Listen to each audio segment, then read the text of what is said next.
Coucou toi! On se retrouve aujourd'hui dans une nouvelle vidéo où on va parler sommeil. Je vais vous partager aujourd'hui mes astuces pour bien dormir, mes astuces pour trouver le sommeil. Vous le savez, le sommeil fait partie du triangle d'or d'une bonne santé avec l'alimentation et l'activité sportive. Le sommeil occupe donc une place ultra importante dans nos vies. Je ne vous apprends rien. Et pour autant, en décembre 2021, 70% des Français déclaraient avoir des problèmes de sommeil selon une enquête réalisée par la Santé publique France. Donc ça c'est un fait, les Français ont un mauvais sommeil. Pour ma part, honnêtement, je n'ai jamais réellement eu de problème de sommeil. Si ce n'est à des périodes bien précises de ma vie, mais pour des raisons bien précises aussi et qui sont finalement passagères. Mais sinon j'ai toujours eu un bon sommeil, aucun problème pour m'endormir, aucun problème dans la nuit d'insomnie et au contraire je suis une très grosse dormeuse. Donc de ce côté là tout va bien. Sauf que en fait ça fait depuis quelques mois maintenant que de temps en temps j'ai des problèmes de sommeil. Alors j'ai pas des problèmes de sommeil dans la nuit, j'ai pas des problèmes d'insomnie on va dire, mais j'ai des difficultés à m'endormir où je peux mettre 2 heures avant de trouver le sommeil. Alors pour certains ce sera pas beaucoup et ils diront mais ça va, te plains pas, t'as de la chance, tu ne mets que 2 heures à t'endormir. Oui, mais pour moi c'est beaucoup 2 heures, sachant que je n'ai jamais eu de problème et c'est vrai que du coup j'ai essayé de trouver des petites solutions pour m'endormir parce que bah derrière après quand il faut se réveiller le matin c'est compliqué, donc c'est vrai que ça me stressait en fait, c'est aussi un cercle vicieux, c'est que plus on a du mal à s'endormir, plus on stresse, plus on se dit il faut que je dorme, il faut que je dorme et moins on va dormir parce qu'on, voyez, c'est le cercle vicieux quoi. Donc c'est vrai que j'ai essayé de trouver des petites solutions pour essayer d'améliorer ça quand ça m'arrive, qui reste assez simple et basique hein, vous allez le voir, mais c'est quand même des astuces que j'avais envie de vous partager aujourd'hui si vous avez du mal à trouver le sommeil et que vous souffrez de problèmes liés au sommeil. Alors première étape pour moi pour bien dormir le soir et bien amorcer en fait ce cycle du sommeil, c'est tout simplement de commencer dès la routine du soir en fait à se mettre dans une ambiance calme, apaisée. Donc pour moi la routine du soir elle commence à partir du moment où je vais prendre ma douche. Je vous en avais déjà parlé dans une vidéo. Pour moi, la soirée ne commence pas si j'ai pas pris une bonne douche. La douche, c'est vraiment thérapeutique pour moi, ça a vraiment cet effet apaisant et ça me permet de me débarrasser de tout ce qui s'est passé dans la journée. Je mets tout ça de côté au moment de ma douche, c'est pas seulement un nettoyage corporel mais c'est aussi un nettoyage un peu psychologique, spirituel et du coup après ma douche, ma soirée peut vraiment commencer et c'est là où vraiment je commence à me détendre. Il y a aussi le fait qu'on vienne mettre de l'eau chaude sur son corps qui vient physiquement aussi apaiser les muscles, le corps.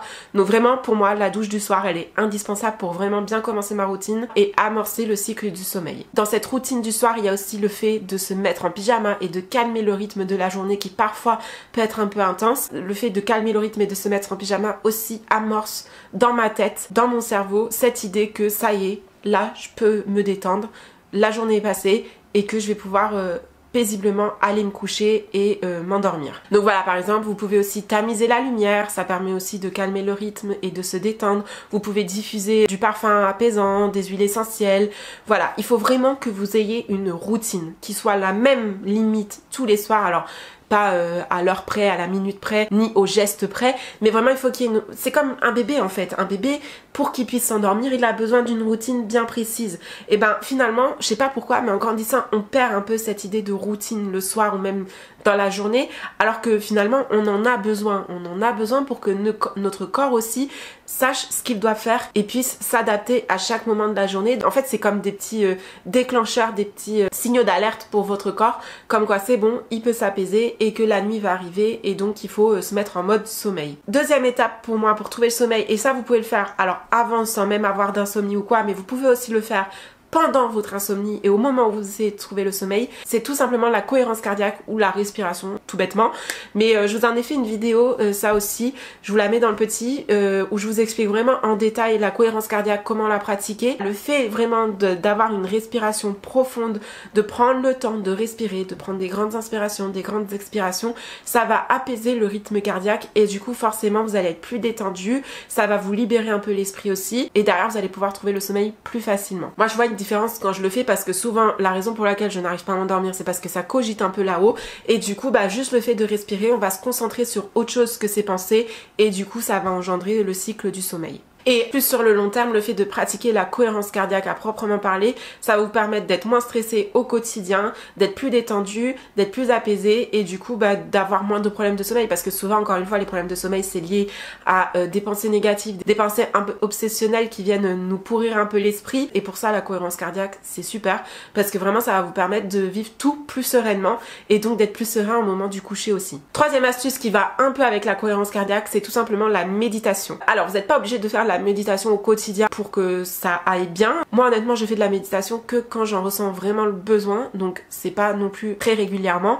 mais par contre une chose est sûre, c'est que quand je galère à m'endormir, je peux vous dire que la méditation c'est magique. Et plus particulièrement une méditation précise, c'est celle de l'application Evolum qui s'appelle le navire de ton âme, je crois.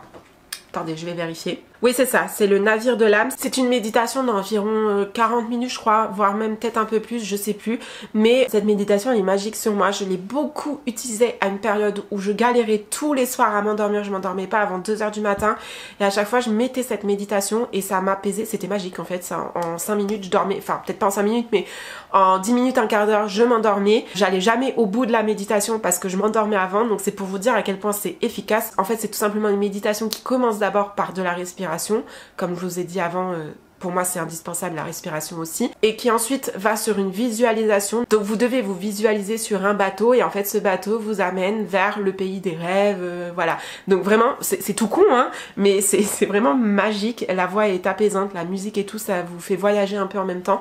Donc je vous conseille vraiment d'essayer la méditation, mais des méditations spéciales sommeil. Enfin après vous pouvez faire des méditations contre le stress pour vous apaiser et tout, qui soient pas spécialement fait pour le sommeil, mais je trouve que les méditations spécialement faites pour le sommeil et qui sont longues, qui vous permettent vraiment d'avoir le temps de vous détendre et de vous endormir, ce sont les meilleurs. Pour moi en tout cas, il n'y a pas mieux en fait. Vraiment c'est le truc qui marche à chaque fois. Donc essayez vraiment si vous êtes dubitatif, parce que moi la première, hein, autant la méditation tout ça j'y crois et je vois les effets, mais pour le sommeil je doutais un peu que ça marche. Honnêtement je croyais qu'au contraire ça allait me réveiller et me maintenir éveillée, mais pas du tout. J'ai vraiment été très agréablement surprise par ces méditations du sommeil, donc je vous conseille d'essayer même si vous êtes un dubitatif de la méditation. Quatrième astuce, c'est de contrôler ses pensées. Alors, ça va vous paraître un peu bizarre dit comme ça, contrôler ses pensées. On peut pas contrôler ses pensées, vous allez me dire, alors si, on peut déjà. Et bon, le but c'est pas vraiment de contrôler ses pensées, mais c'est juste d'essayer d'amener son esprit vers d'autres pensées plus positives. Puisque comme je le disais et encore je le répète, quand on a du mal à dormir, c'est souvent qu'on a des pensées négatives, un peu envahissantes et angoissantes. Donc là, le but, ça va être d'orienter son esprit vers des pensées qui, au contraire, sont positives et vont vous faire un peu vous évader.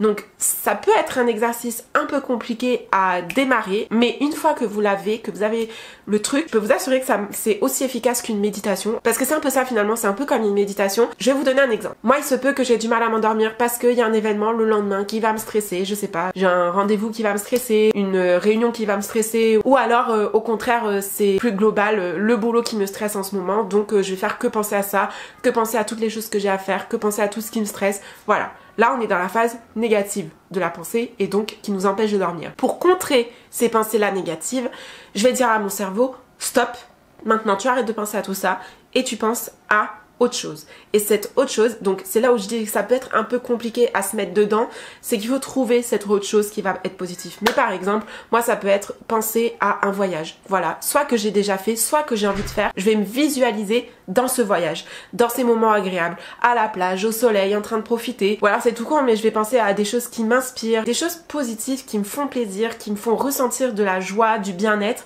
Et vous allez voir qu'en 5 minutes vous allez dormir. C'est pareil, c'est un truc qui marche ultra bien. Alors parfois c'est un peu compliqué, comme je vous dis, de switcher du côté négatif au côté positif. Ça peut mettre plus ou moins de temps, mais à partir du moment où j'ai switché du côté positif et où je commence à divaguer dans mes pensées positives, dans mes rêves, dans mes machins, et ben ça se transforme en vrai rêve du coup, puisque je m'endors. Donc voilà, je vous conseille vraiment d'essayer cette technique de contrôle des pensées, de dire stop à un moment donné à son cerveau et de switcher vraiment. Il y a vraiment cette idée de switch, tout le monde peut le faire, hein. Vraiment c'est pas compliqué. C'est un exercice à faire, il faut un peu d'entraînement parfois. Vous allez peut-être pas y arriver du premier coup, mais je peux vous assurer qu'à partir du moment où vous aurez chopé le truc, c'est pareil, c'est magique. Et enfin, cinquième et dernière astuce qui pour moi aussi est ultra efficace, c'est tout simplement de lire. Lisez quand vous n'arrivez pas à dormir et je vous assure, quand peut-être pas 5 minutes, mais en une demi-heure vous allez vous endormir plus facilement. Alors ça c'est pas l'astuce ultra magique, ça ne marche pas forcément à tous les coups, quoique à chaque fois que je l'ai faite quand même ça a marché, mais c'est moins immédiat, on va dire, que toutes les autres astuces que je vous ai montrées avant, dans le sens où je vais quand même mettre un peu plus de temps à m'endormir après avoir lu, mais ça rejoint l'astuce d'avant, le fait de lire. Alors après ça dépend ce que vous lisez, mais en tout cas moi ce que je lis ça m'aide à faire ça. Le fait de lire va m'aider à orienter mes pensées vers autre chose, ça va plus être des pensées sur ma vie, sur ce qui va pas et tout, ça va être des pensées sur d'autres choses, sur un sujet que je viens de lire. Par exemple en ce moment je lis le livre sur les hommes viennent de Mars et les femmes de Vénus, et ce livre là en fait c'est sur les relations de couple, sur comment faire pour que son couple marche, tout ça, et je trouve ça ultra intéressant, et on pourrait croire que c'est un sujet qui va nous faire cogiter, mais moi ça me fait pas cogiter en fait, au contraire, je vais lire quelques pages de ce livre là quand j'arrive pas à dormir, et derrière je vais m'endormir en pensant à ce que je viens de lire, en réfléchissant un peu. Alors oui ça me fait un peu cogiter, mais dans le bon sens, encore une fois, c'est pas des choses qui vont me stresser, c'est pas des choses qui vont me faire angoisser, et du coup je vais m'endormir en pensant à ça et tranquillement, et voilà. Après encore une fois tout dépend du livre que vous lisez, ne lisez pas un livre sur un sujet qui vous stresse, qui vous angoisse, le but c'est de lire un livre sur un sujet qui va vous détendre, qui va peut-être vous faire réfléchir mais dans le bon sens, et puis c'est bien connu en plus que lire c'est bien mieux pour s'endormir que les écrans ou que tout autre truc dans ce genre. C'est réputé, enfin voilà, on connaît assez bien le cliché de la femme ou de l'homme qui s'endort devant ce livre dans son lit, et c'est pas pour rien en fait, c'est tout simplement parce que le fait de lire ça fait aussi travailler son cerveau, mais encore une fois dans le bon sens, et du coup ça va venir le fatiguer un petit peu, et derrière l'endormissement sera plus facile. Donc voilà, c'est tout pour ces astuces spéciales sommeil. Comme je vous ai dit, ça reste des astuces quand même assez simples, accessibles à tout le monde. Franchement je vous conseille de les tester si vous galérez à vous endormir ou si vous souffrez d'insomnie. Je pense qu'il y en a certaines qui pourront vous sauver la vie. Moi en tout cas il y en a certaines, voire toutes, puisque je vous les partage aujourd'hui, qui m'ont sauvé la vie à un moment donné. Alors ça dépend, j'adapte en fonction des jours. Il y a des jours où j'ai pas du tout avoir envie de faire une méditation et je sens que c'est lire qui va plus m'aider qu'autre chose, et il y a d'autres jours où je sens que lire j'en ai pas du tout envie et que c'est la méditation qui va m'aider plus qu'autre chose, ou la cohérence cardiaque, ou peu importe. Vous voyez, adaptez à vous, à votre mood du moment aussi. N'hésitez pas aussi à partager en commentaire toutes vos astuces sommeil, qu'on puisse s'entraider tous ensemble sur ce sujet là. Likez la vidéo et abonnez-vous si ça vous a plu, et puis bah quant à moi je vous retrouve très vite dans une prochaine vidéo. Mouah.